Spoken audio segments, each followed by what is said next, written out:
At this point, shame creeps in. Not dramatic shame, the quiet kind. You replay decisions, you justify them, you tell yourself you would do it again. That belief is the last refuge.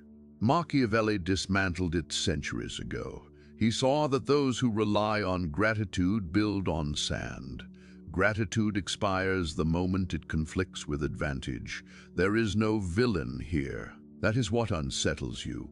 No betrayal to point at, no singular mistake, only a pattern that tightens each time you intervene.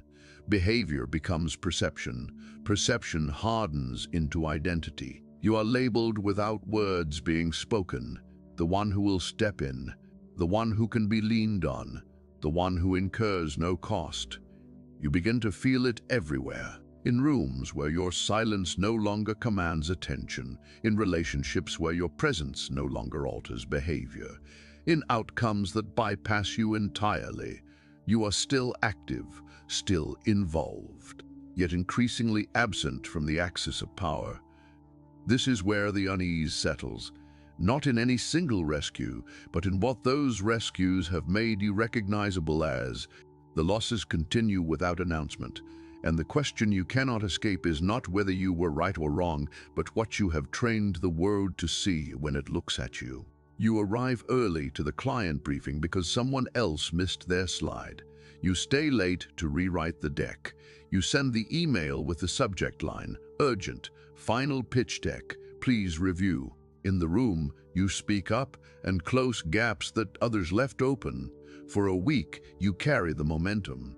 Faces relax. Thanks land for immediate warmth. It feels like currency. Weeks fold into months, and the pattern repeats. You absorb late tasks at midnight. You take calls meant for someone else. A coworker forwards an invoice, and you front the payment. They repay you with a shrug and a one-line thank you. Small rescues accumulate into expectation. Your calendar becomes a ledger that other people consult without asking. A Slack thread begins to look the same. You handle this. You answer. The first time looks like generosity. The 10th time looks like policy. Observe how credit migrates. Decisions happen in corridors where you are not present. The person you covered walks into an executive review with polished answers and no visible history. Your corrections are invisible in the final report. Praise lands on the surface actors. You are described as reliable. Reliability is not decisive. Reliability is not promotable when the board reads narratives rather than ledgers. There is a moment that passes for vindication. A project succeeds. The client emails commendations. You forward the note to the team with a brief clinical summary. Client praise, attached metrics. A manager hits reply all and celebrates the presentation. The person you covered has a longer list of tasks afterwards and a lighter reputation. For a day, you taste vindication. Then promotions are announced, and the spotlight finds someone else, the one who showed up to speak in the right room. Your name appears in the minutes, but not in the headline. The relief proves temporary. Resentment grows quietly among the peers who learn to expect rescue. They frame you as the department's backbone. They learn accordingly. Requests arrive with diminishing rhetorical effort. Small debts replace spoken gratitude. You begin to register micro-signals, emails read without follow-through, invites omitted from strategic meetings, a chair left empty at the table when final decisions are made. The workplace learns to economize on your availability. Perception shifts before formal consequence. You are the person who will handle the leak, the error, the embarrassment. That identity consolidates faster than any promotion committee can move. Colleagues calibrate risk around you. You become the absorbent surface that prevents heat from reaching the rest of the group. You are useful. Usefulness stabilizes your utility, not your power. This is the cold arithmetic. Each rescue converts social capital into recurring obligation. Each time you cover, you reduce the friction for others to avoid responsibility. Each time you show surplus, you teach the system to spend you. The erosion is cumulative and silent. It is not dramatic. It is administrative. By the end of a fiscal quarter, you measure loss not in a single missed title, but in the way the office arranges itself without you. Your voice carries less leverage. Your proposals are reframed as supportive details rather than anchors. Identity has shifted from architect to scaffold. The question of undoing this pattern hangs open, and the ledger you created continues to post charges against you with no auditor in sight.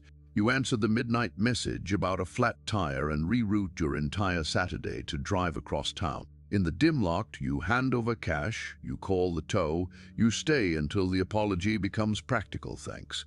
The night closes with warmth.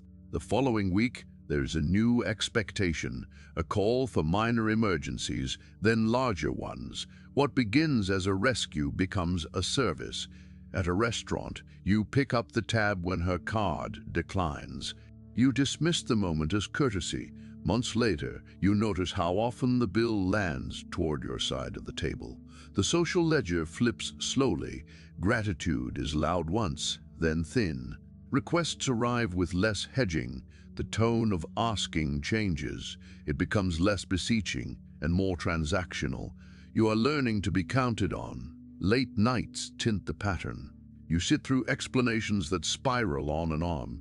You become the architecture that stabilizes mood. Calm texts, steady replies, the predictable presence when she rants. Your phone becomes the default container. When she is public-facing again, you register absence from the applause.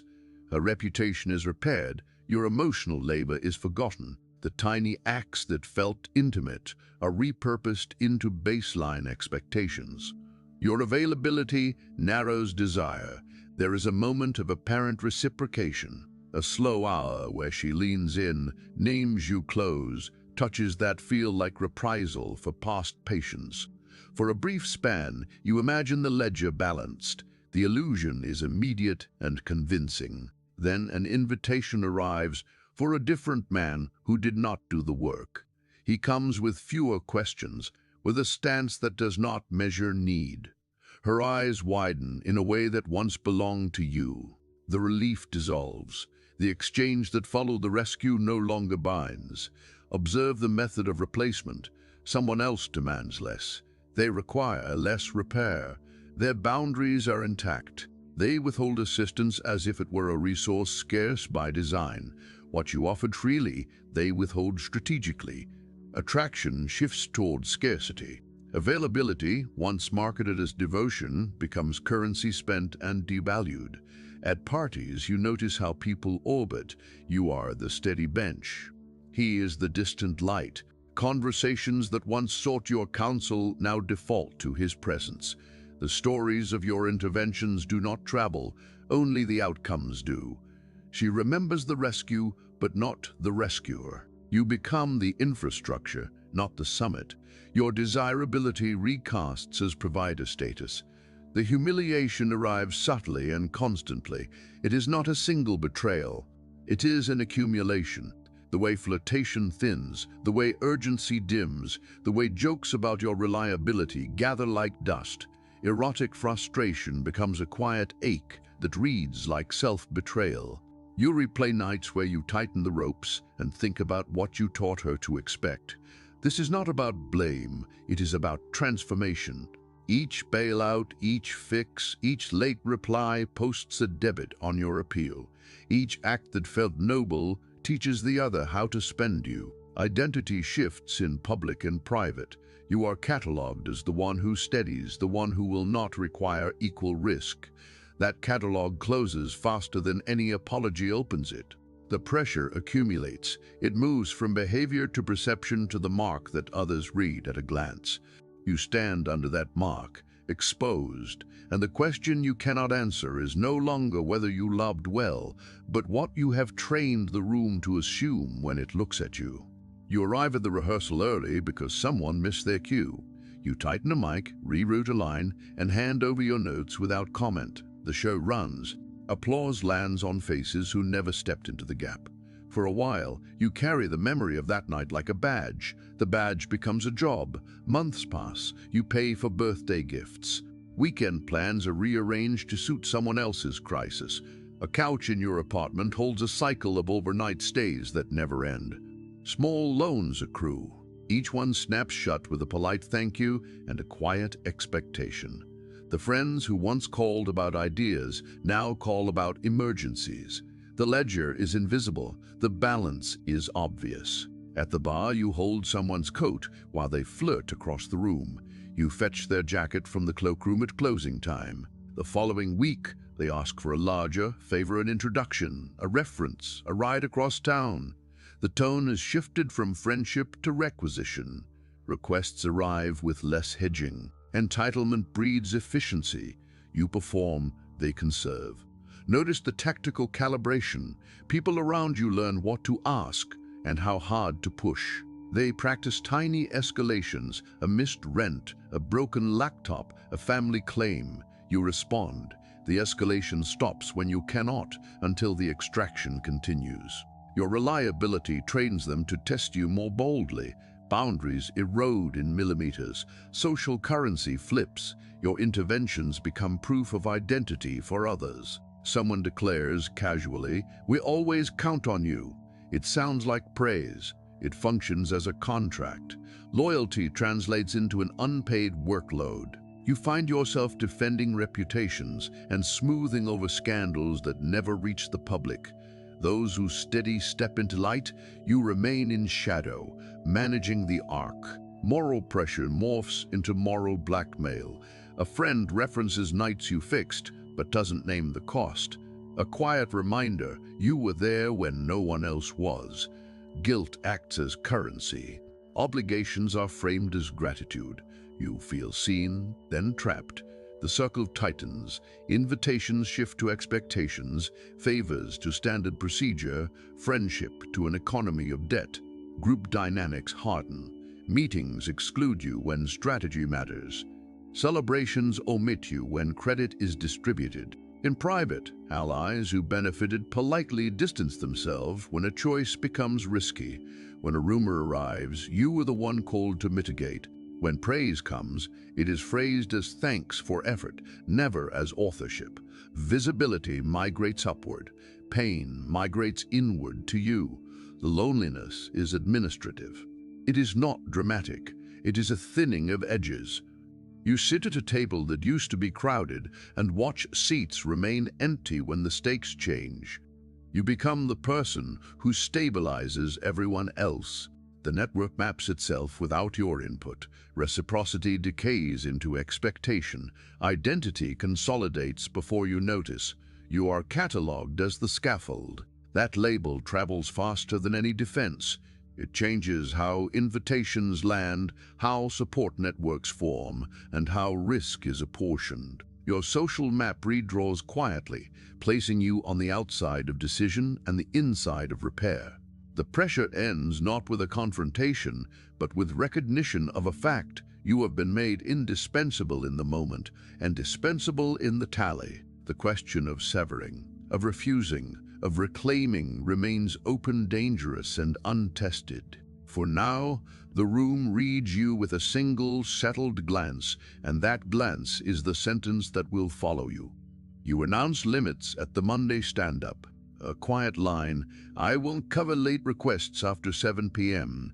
The room notes it like a rule book entry. For a week, the change functions.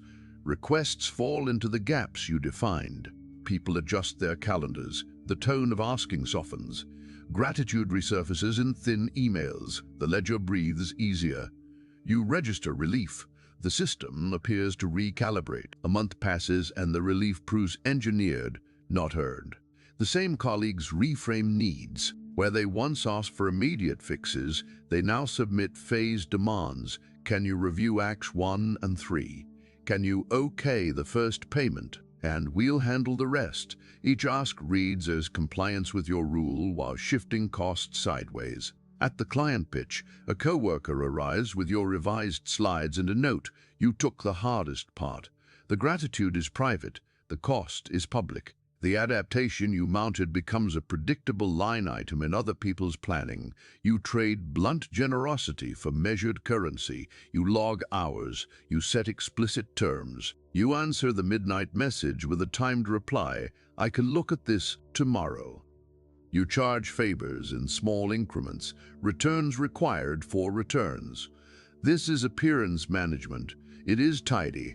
You track reciprocity on spreadsheets. You refuse once, twice. You rehearse refusal until it becomes a performance. There is an economy to the act now. It looks like control. Predators do not disappear. They recast their tactics.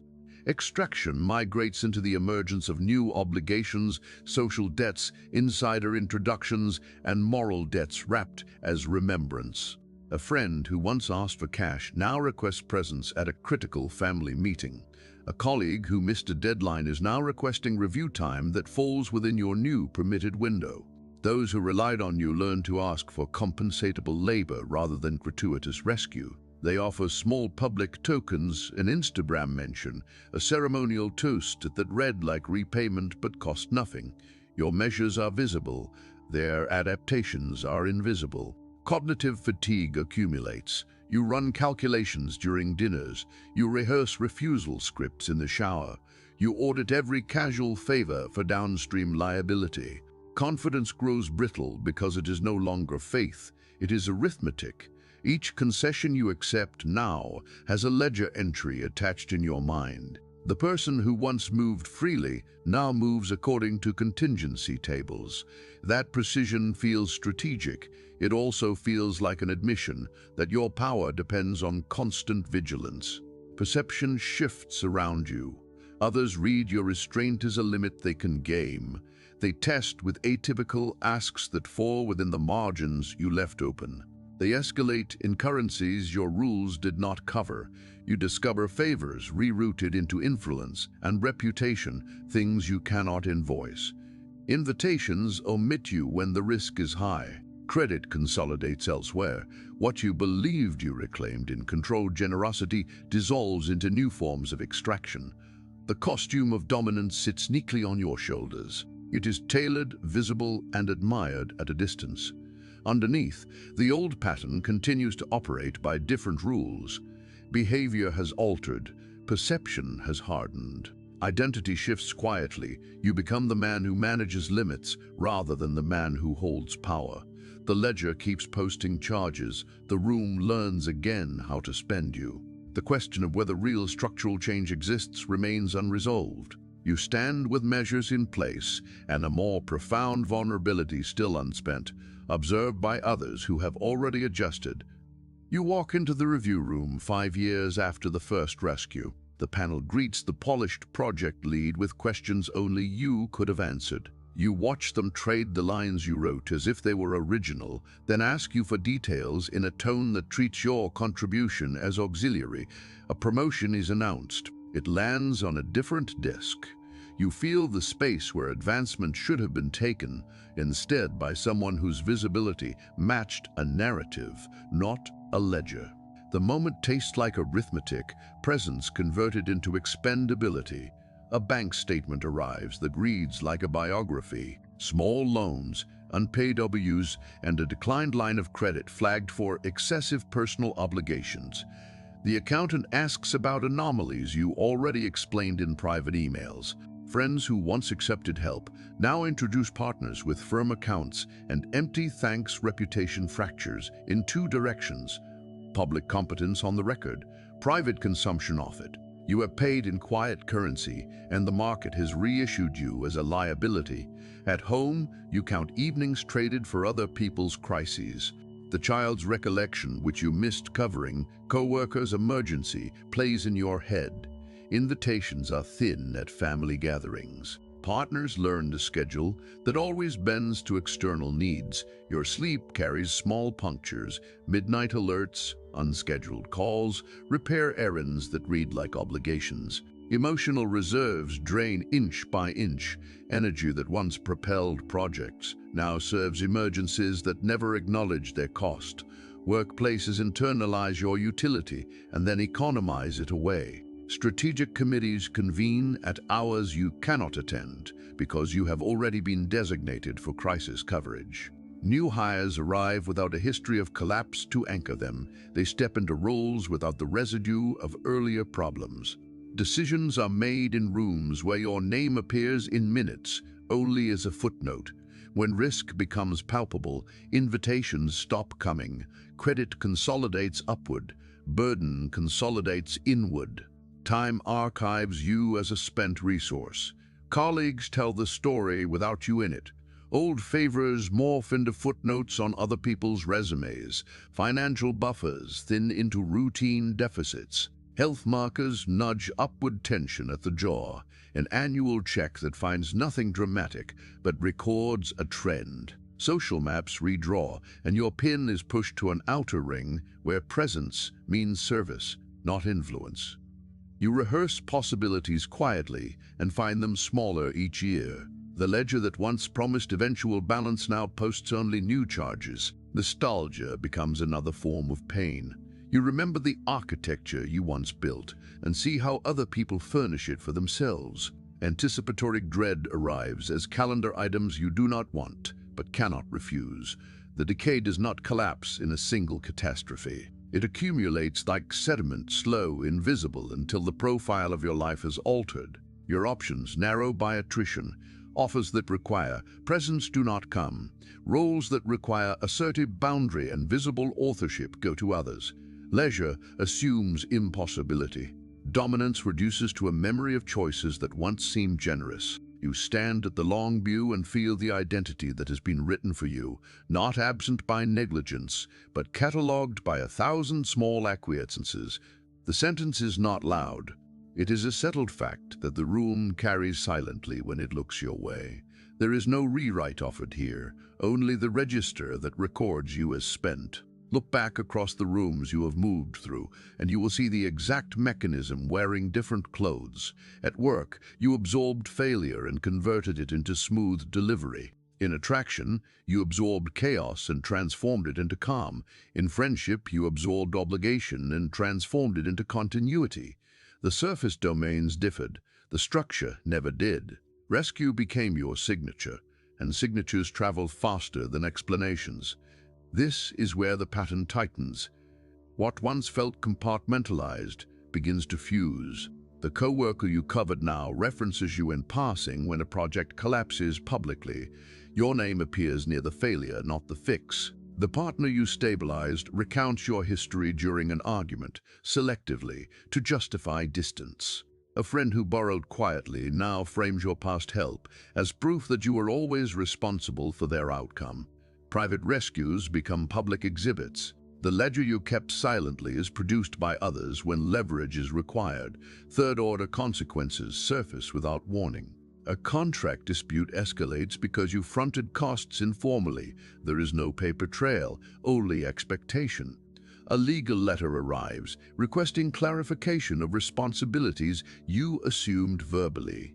In a custody conversation, your pattern of availability is introduced as evidence of misplaced priorities.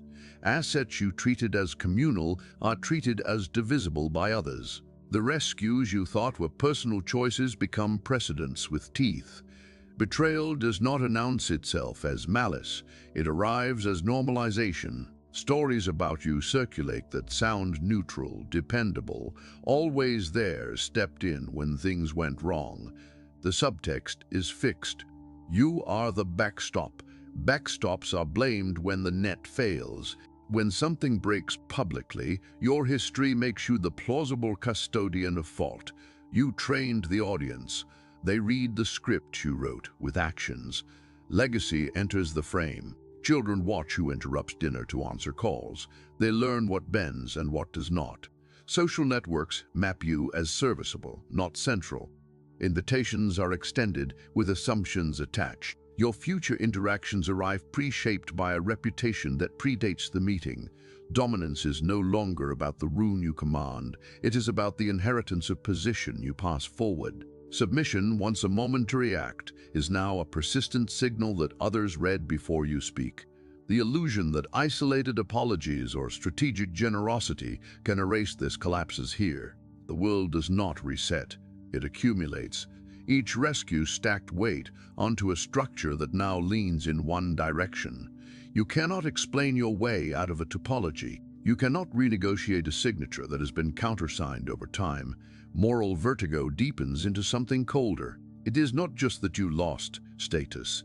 It is that your identity has been externalized. Others can predict your moves. They can plan around your intervention. They can provoke situations that compel your response. This predictability is power, and it is not yours. Existential panic follows because the consequences are networked. One misstep triggers another domain. A workplace rumor reaches a social circle. A social obligation drains a financial buffer. A financial compromise constrains legal options. Cascades replace incidents. You feel the trap closing without a visible gate. The remaining choices are smaller and more costly. Refusal now carries penalties because it violates the identity others rely on. Compliance carries penalties because it extends the pattern. The system you helped stabilize has priced your exit. This is the escalation point. Dominance, if it exists at all, now lives in legacy, in who owes whom and who sets terms across time. Submission is no longer an action. It is a watermark that appears on every interaction. Whether identity can be reclaimed in its entirety remains unanswered. The tension holds because the cost of being wrong has become permanent, and the room already knows your name. At the end of this arc, nothing dramatic needs to happen. No confrontation. No final betrayal. The lock-in works precisely because it is quiet. Your name has already been filed. Your role is already cashed. Listen to how people refer to you now, not directly. Indirectly. He'll handle it. Ask him, he's good with that. He's always been the one who steps in. These are not compliments. They are classifications. Once spoken often enough, they become public property. Stories circulate with you, cast in the same position each time. Not protagonist, not antagonist. Function. Networks remember patterns, not intentions. Every group you move through cross-references you against prior behavior. When something destabilizes, eyes shift in your direction before a word is spoken. This happens before you consent. Before you even know there is a problem. The expectation arrives first. Refusal now reads as deviance.